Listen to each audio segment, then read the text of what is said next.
Kelley Park is an amazing, beautiful amenity in the city of Gaithersburg. It's one of our jewels.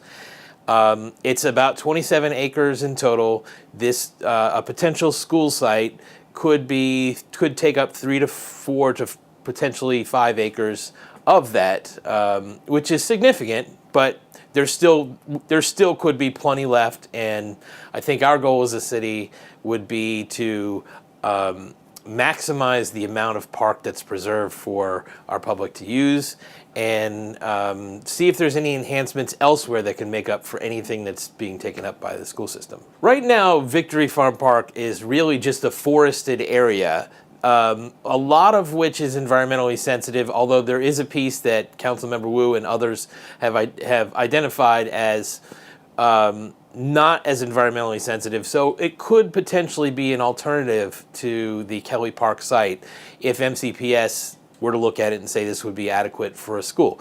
It would be sort of immediately adjacent to Forest Oak Middle School, but they wouldn't exactly be able to share facilities because middle schools and elementaries have different types of facilities, and because of the layout here, they would still have to have their own fields and their own parking lots. And so it's not clear that this alternate idea would be a viable site, but what Councilmember Wu was sort of making sure of in his amendment was that if it's determined that this Victory Farm Park site could be a viable alternative, that we give the city manager the authority to discuss it with MCPS. But our goal would be to work with MCPS to make it as much of a win-win as possible. There are some elements of a school at Kelley Park that could actually improve the area. We could get improved equipment. We could get a new turf field potentially.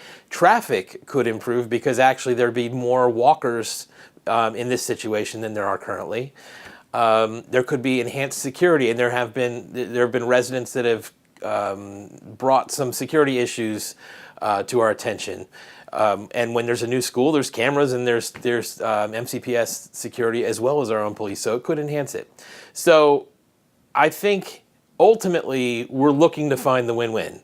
And we know we have an issue with overcrowding. We also know that we have this great amenity and want to preserve as much of it as possible. I have to say to our residents that have spent the last couple months opposing it and expressing their concerns, they've done a fantastic, tremendous job. We appreciate all of the input that we've gotten from them. We have read it and taken it all to heart, and we're going to try to go to bat for them and make something that works for everybody.